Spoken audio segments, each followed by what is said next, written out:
Émission spéciale depuis les 12e journées nationales d'études et de formation avec le GIT, groupement des infirmiers du travail, depuis le Kind Arena de Rouen.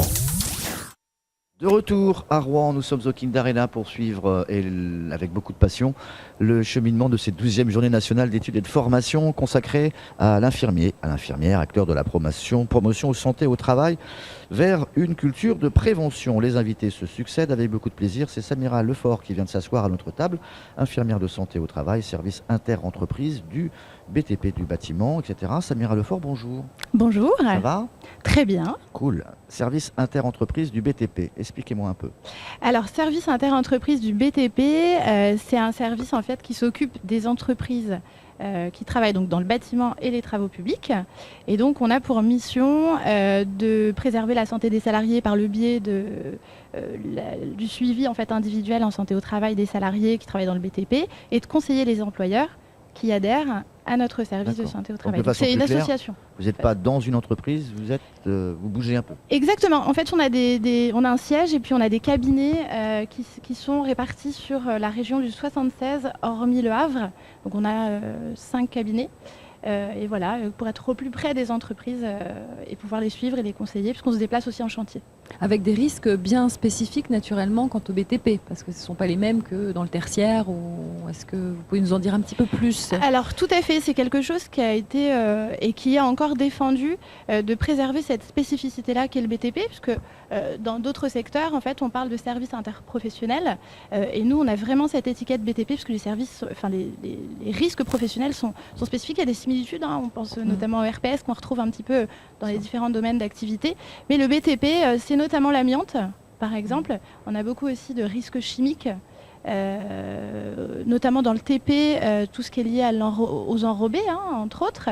Le plomb aussi, qui est une thématique bien particulière au BTP. D'accord. Vous n'êtes pas dans la profession depuis longtemps, sans vouloir vous faire offense, vous êtes jeune. Quel est votre parcours en fait, pour arriver ici ? Alors, moi, avant d'être infirmière en santé au travail, donc avant de faire la licence en santé au travail, j'ai été infirmière dans des services généraux, donc j'ai travaillé à l'hôpital notamment, et puis j'ai une carrière antérieure courte, mais où j'ai beaucoup travaillé en psychiatrie, et puis j'ai intégré la santé au travail en 2011 en fait. D'accord. Donc ça fait 10 ans que je suis infirmière. Et comment on arrive justement de la psychiatrie, du métier classique d'infirmière à la santé au travail ? Alors j'ai exercé pendant un certain temps où j'ai fait essentiellement du curatif, du thérapeutique. Et puis étant jeune, je me suis dit tiens, ce serait peut-être intéressant d'aller voir ce qui se passe avant que les gens aient des problèmes de santé et de faire de la prévention. D'accord. Donc amené à avoir un parcours long, des diplômes, etc. C'est ça, donc une fois qu'on souhaite intégrer la santé au travail et faire de la prévention, il y a la nécessité de se former. C'est vrai que notre diplôme d'État, qui se fait en 3 ans, nous forme à être une infirmière généraliste, mais après la santé au travail, c'est une spécialité. Et donc j'ai intégré la licence en santé au travail au CHU de Rouen en 2012, très rapidement après avoir pris mon poste. D'accord. Et comment vous vous intégrez dans le plan santé au travail qui prévoit notamment de favoriser la culture de prévention, sachant que c'est aussi le fil conducteur de ces 3 journées que nous vivons actuellement ? Alors on est en plein dedans, je dirais. Il y a la réforme, donc la loi El Khomri qui est applicable là, depuis le 1er janvier. Il y a des groupes de travail qui se montent et qui se déclinent en plan régional santé de travail. Donc pour ma part, je fais partie d'un groupe de travail sur la thématique des risques psychosociaux. Et donc on intervient, enfin on échange avec différents partenaires et différents autres professionnels qui exercent comme moi sur le terrain. Et voilà, on élabore, on a un groupe de travail où on se pose des questions, on élabore des choses concrètes. Je pense notamment à la fiche d'entreprise.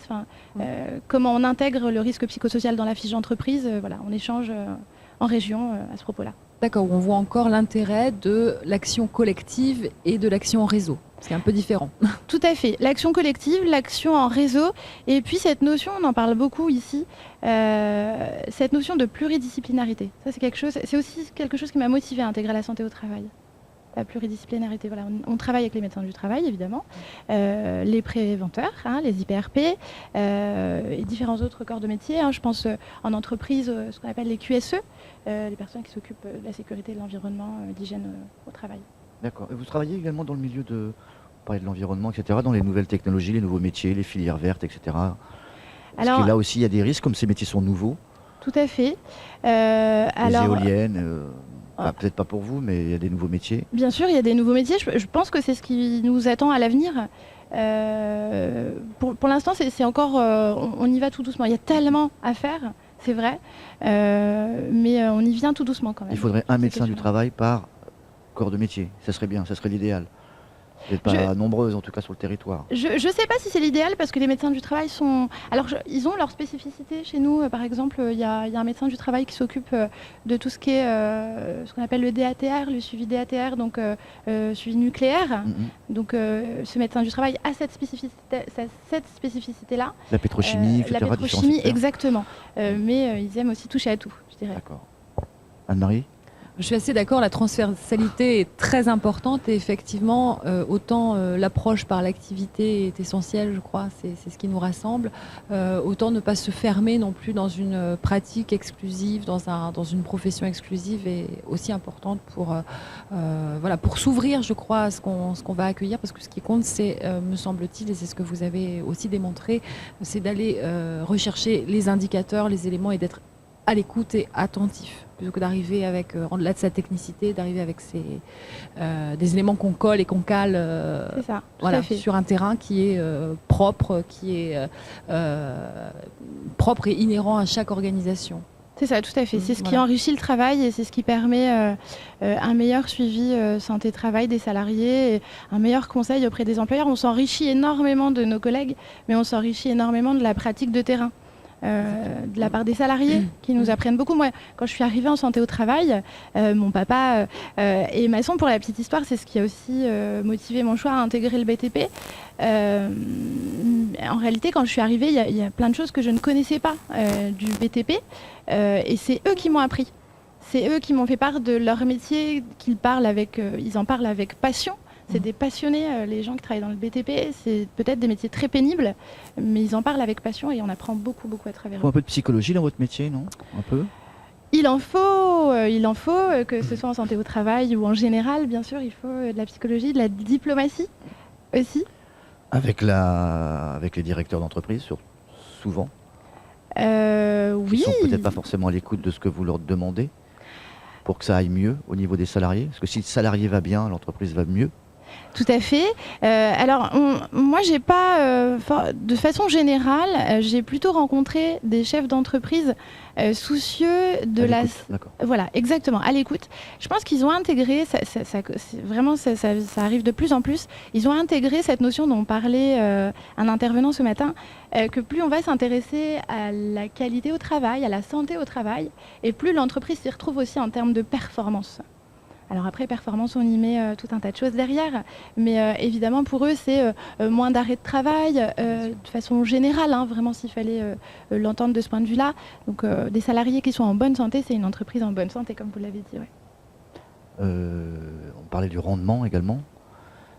On lutte un peu contre ça, c'est le rendement contre la santé.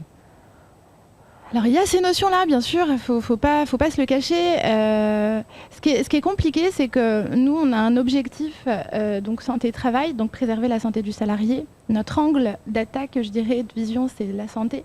Et celle d'un employeur, avec la conjoncture économique dont on entend beaucoup parler, c'est de remplir son cahier de commandes. Et donc derrière, de répondre à des appels d'offres où ils sont en concurrence constamment avec d'autres entreprises, avec cette notion élargie de l'Europe, de la concurrence des marchés.